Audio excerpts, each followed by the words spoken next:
পুজো তো চলেই এলো। সবাইকে শারদীয়ার প্রীতি ও শুভেচ্ছা।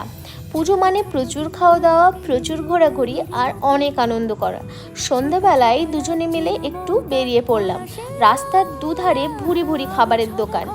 এই পটেটো টুইস্টারের দোকানটা দেখে কিছুতেই লোভ সামলাতে পারলাম না, কারণ এই পটেটো টুইস্টারটা খাওয়ার ইচ্ছে অনেক দিনের। তারপর ফুচকা খেয়ে আবার আমরা হাঁটতে শুরু করলাম। দুর্গাপুজোর সময় আমাদের মালদা শহরটা আলোয় ভরে ওঠে। চারিদিকে এত আলোর রোশনা যে মন ভরে যায়। তারপর একটু চা খেয়ে আবার হাঁটতে শুরু করলাম।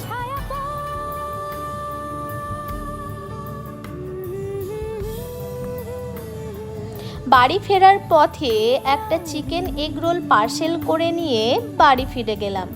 আপনাদের সবার পুজো খুব ভালো কাটুক এবং খুব আনন্দে কাটুক।